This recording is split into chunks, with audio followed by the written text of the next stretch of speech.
What is your prediction for the rest of the series? Well, going in, I had Milwaukee in 6. If Giannis can come back and play, and, seeing him walk a little bit last night, even coming out like he might re-enter the game at one point, that hopefully is a positive sign. If he comes back and can be 85 to 90% of himself, then I'm going to stick with the Bucks, despite them being frustrating, at times in the first half of that game last night. If Giannis is out, then I'm with Atlanta, Trae Young or not. And obviously, I believe they have a better chance of winning if Trae Young plays. If Giannis is not there, he's the only star left in the East. And if you want to say, well, Chris Middleton's an all-star, Drew Holiday's an all-star one time, I would say, okay, Trae is the only player with superstar potential or with superstar ability that's still in the Eastern Conference, which is obviously very rare. So, but even without Trae, I'm going with Atlanta. So if Giannis and Trae are both out the rest of the series, I'm with the Hawks. And you might say, well, wow, Middleton and Drew Holiday, yeah, on paper, you might look at the names and go with Milwaukee. But I trust Atlanta's players more. I really do. I think they're mentally tougher. Maybe a lot of it has to do with Nate McMillan. But they come out and they play hard and they play with ferocity and they play at their typical level pretty much every night in the playoffs. Like even last night when Giannis goes down, there was no letdown. In fact, they ratcheted it up and said, let's put the foot on the throat.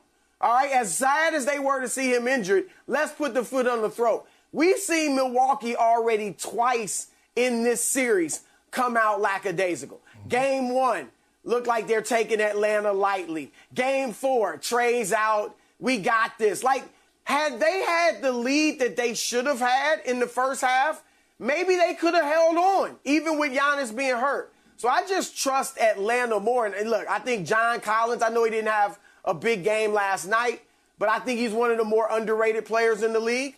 Bogdanovich, Herter, Danilo. I've always liked Gallinari. He just couldn't stay healthy. So I like him and Capella. So, and here's the other thing. Nate McMillan is doing a phenomenal job coaching. He's out-coached. He's a better coach than Budenholzer. So I think he makes better adjustments between games. He makes better adjustments in games.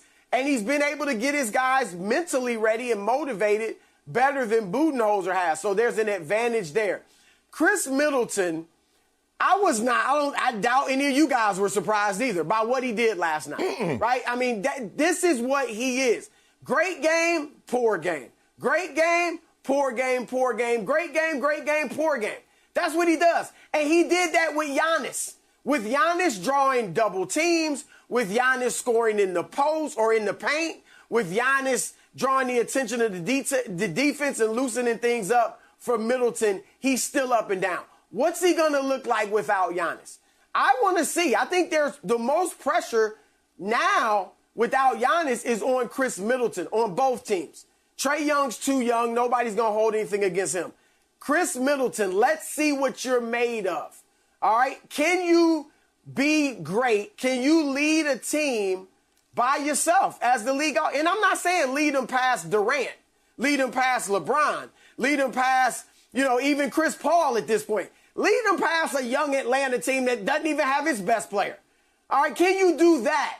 So this is going to be really interesting to see what these second-level guys are made of. But right now, I trust Atlanta, so I'm going with them if Giannis is out. I agree with you, Chris. And if you think about it, you see the difference? Atlanta says, oh, y'all down, y'all superstar. We about to beat the hell out y'all now. And you see Milwaukee, they come out there, oh, y'all down with y'all superstar. Y'all can't beat us. Don't you wish the way the Bucks came out in the third quarter, Chris, getting the ball to the basket, Giannis trying to dunk on everybody, Holiday putting the ball behind his back, Chris Middleton trying to get to the paint?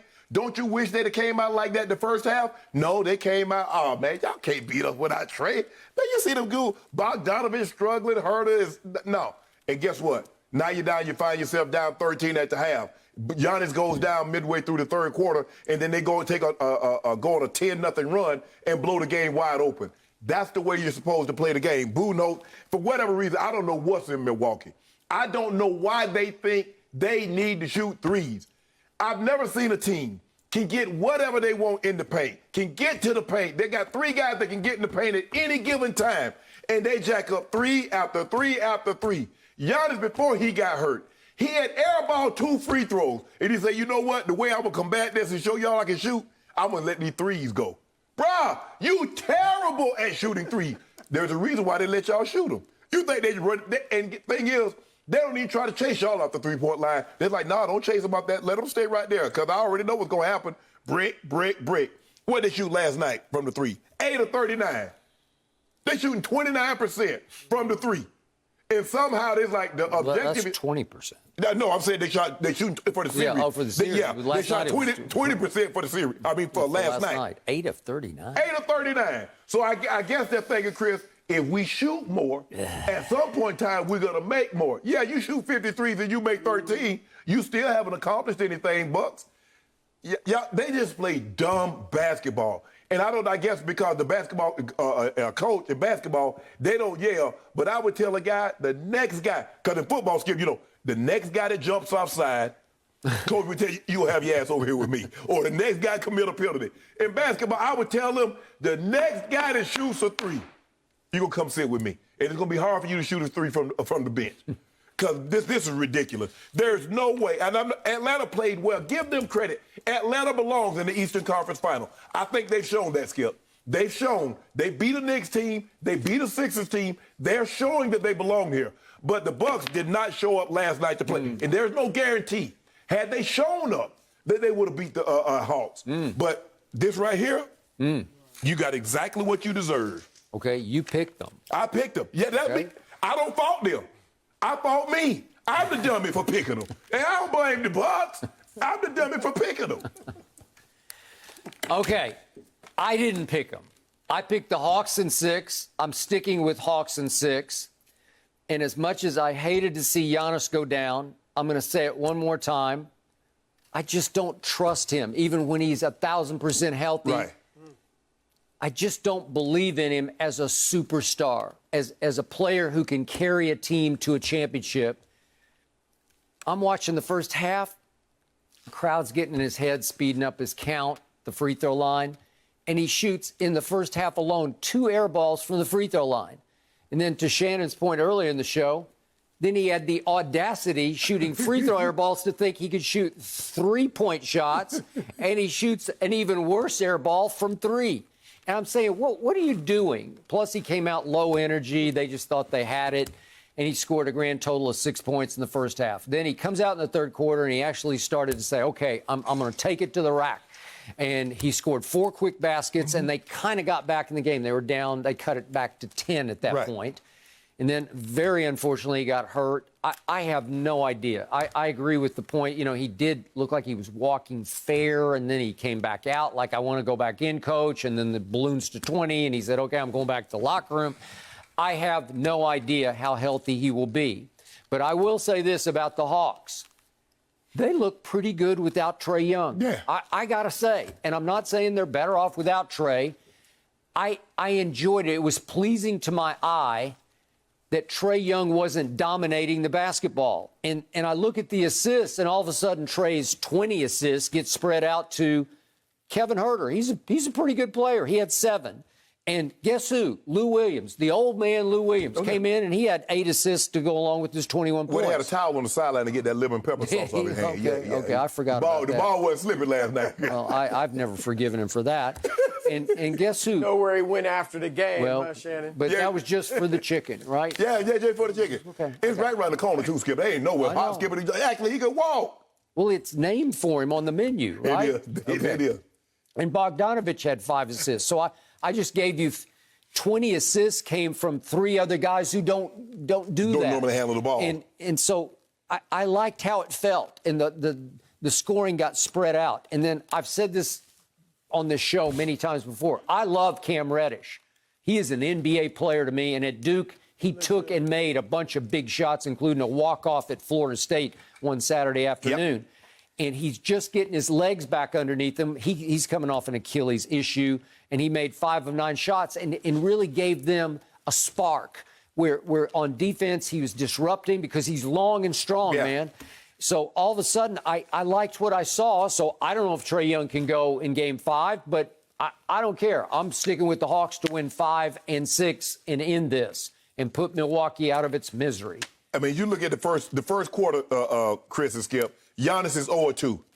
Chris Middleton's 1 of 6. I think Holiday's it was his 1 of 2. first ever playoff quarter without a point. I believe it was. That shows me you didn't take this game serious. Nope. You thought Atlanta was going to come over there, come out because they're without their best player and just lay down and say, man, you know what? We got it. They had every excuse. Man, they ain't got no Trae. That's why I commend Nate McMillan. I commend Ty Lue. Because without their best players, they still going to give you everything they got. They do. They make no excuses.